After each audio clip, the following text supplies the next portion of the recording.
Hello po, water sign, Cancer, Pisces, and Scorpio. Kumusta po kayong lahat? Okay, so water sign, maraming salamat po sa walang sawang pagsubaybay sa ating pong mga reading. And kung ikaw ay bago pa lang sa ating channel, mag-subscribe na po kayo.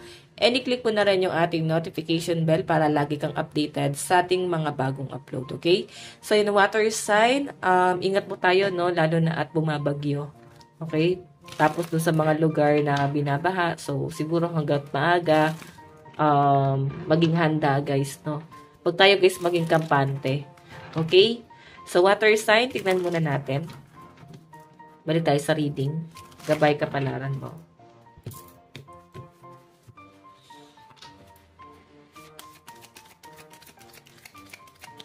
Okay. So guys, meron tayong Knight of Coins, responsible, consistent, and hard work.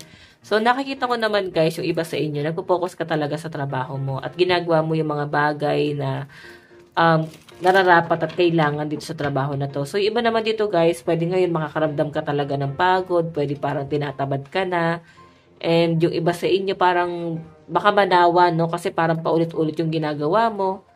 Yan yung nakikita ko sa inyo, water sign. Okay? Pero, okay naman siya, guys, kasi napaka-responsible nyo naman, guys, pagdating dito sa bagay na to. And, sobrang consistent naman daw po yung ginagawa mo. Yun nga lang, siguro dahil nga paulit-ulit siya, pwedeng maka-experience ka na nananawa ka. Okay? Tignan pa natin.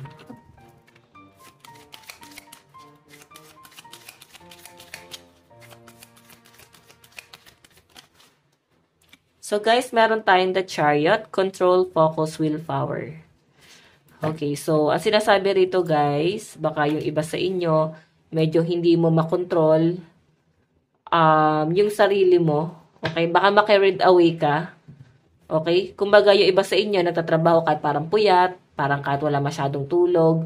So nakikita ko sa inyo guys, parang may mga bagay na ngayong araw baka ma-carried away ka, hindi ka aware, may mga conflict na nangyayari or pwedeng medyo lapitin ka ng disgrasya, parang ganyan.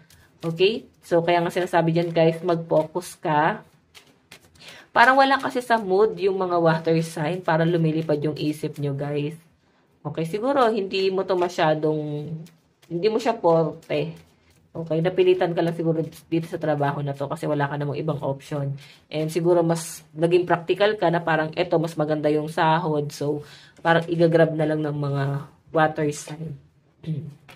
Okay? Tignan pa natin. Then yung iba sa inyo guys talagang literal na napapagod na. Okay, ayan o.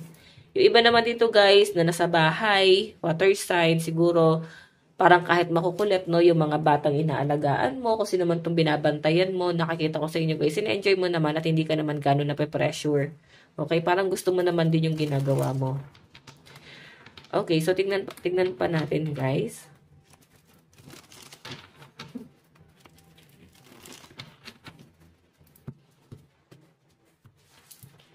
Okay, water sign. Mahirap din guys ang nasa bahay lang Totoo lang. Kaya parang mas maganda pa nga na nagtatrabaho Kasi ito, mas stress ka dito Okay, mas stress kasi talagang wala kang pahinga pag nagbabantay ka ng mga bata. Okay, ng anak. Literal na wala kang pahinga dyan. Mas maganda pa na nagtatrabaho sa totoo lang guys. Kasi doon may mga nakakausap, may mga nakakasalamuha, makakapag-isip ng maayos. Hindi kagaya nito guys. Mas prone po sa depression yung mga ganito.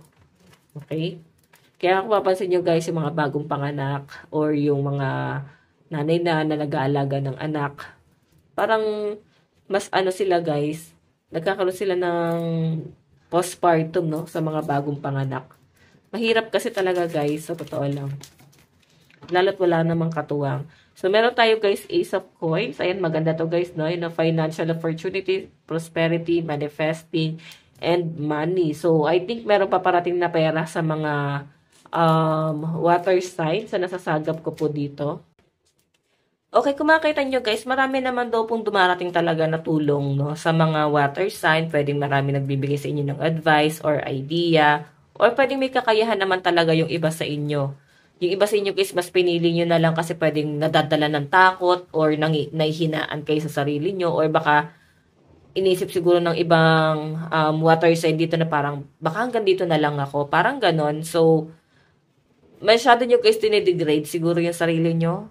Okay? Yun yung nasasagap ko sa inyo. O iba naman sa inyo guys, may paparating daw po na pera. Baka, ayan, yung sahod nyo, no? Dumating na. Okay? So, may nasasagap din ako dito guys. Pwedeng yung bonus mo or yung 13-month mo or pwedeng may nagpo-provide sa inyo. May nakikita rin ako sa mga water sign ngayong araw na parang grabe yung pagod mo talaga, no? Kaya parang worth it talaga na bilin mo yung mga bagay na gusto mo kasi pinaghirapan mo naman daw to guys. 10 of Swords. Okay? Tignan pa natin guys. Oops, sorry guys. Meron po tayong 2 of Wands, personal power, money, and forward. Okay, embracing change. So, nagmanifest na ba ang mga water sign na itong full moon? Ayan, di ko sure kung may full moon pa ba ngayon, pero ayan, dapat nagmamanifest daw po kayo water sign. Okay, lalo na at napakalakas nito sa energy nyo. Okay, ibig sabihin, malakas yung intuition mo, highly intuitive ka, kaya parang kung gagawin mo daw tong manifestation na to guys, pwedeng makakagaan siya kahit papaano sa inyo. Okay? Sabihin makakagaan kahit papaano sa nararamdaman mo. So, may nakikita rin ako guys, more on pag-aantay talaga. Okay? Pero iba sa inyo guys, busy talaga sa pagtatrabaho ngayon. Okay? Parang wala kayo sa wisyo guys eh. Parang tulala. Ganun yung nasasagap ko sa inyo. So, siguro, dala na rin guys ng pagod, gutom, tapos wala man ako nakitang masyadong problema. Okay? Parang halo-halo yung iniisip ng mga water sign. May dami nyo guys naiisip. Sa totoo lang.